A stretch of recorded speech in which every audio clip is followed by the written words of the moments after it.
अफगानिस्तान की तालिबान सरकार ने नया फैमिली लॉ लागू किया है जिसमें शादी, तलाक, बाल विवाह जैसे कई नियम शामिल हैं।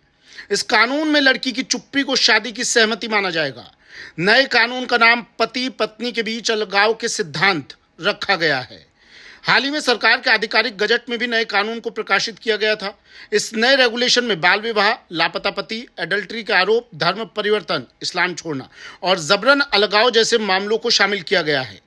इस कानून का एक नियम की सबसे ज्यादा आलोचना हो रही है। दरअसल नए प्रावधान के मुताबिक अगर कोई कुंवारी लड़की यानी बालिग होने के बाद अपनी शादी पर चुप रहती है तो उसकी इस चुप्पी को शादी के लिए उसकी रजामंदी माना जाएगा। खास बात यह है कि कानून में यह भी साफ किया गया है कि किसी लड़के या पहले से शादीशुदा महिला की चुप्पी को उनकी सहमति के तौर पर नहीं देखा जाएगा।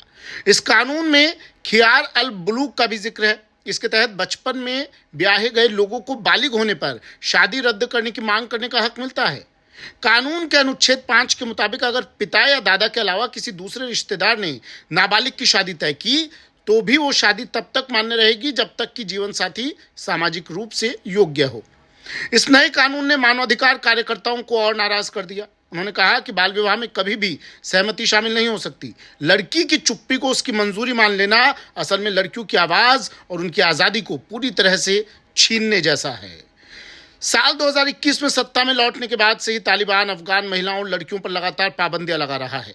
महिलाओं की हाई एजुकेशन पर रोक, नौकरियों पर पाबंदी और सार्वजनिक जीवन में उनकी हिस्सेदारी को कम करने को लेकर तालिबान पहले से ही आलोचना झेल रहा है और अब ये एक और नया फरमान। किस तरह देख रहे हैं आप इस खबर को? कमेंट करके बताइएगा जरूर।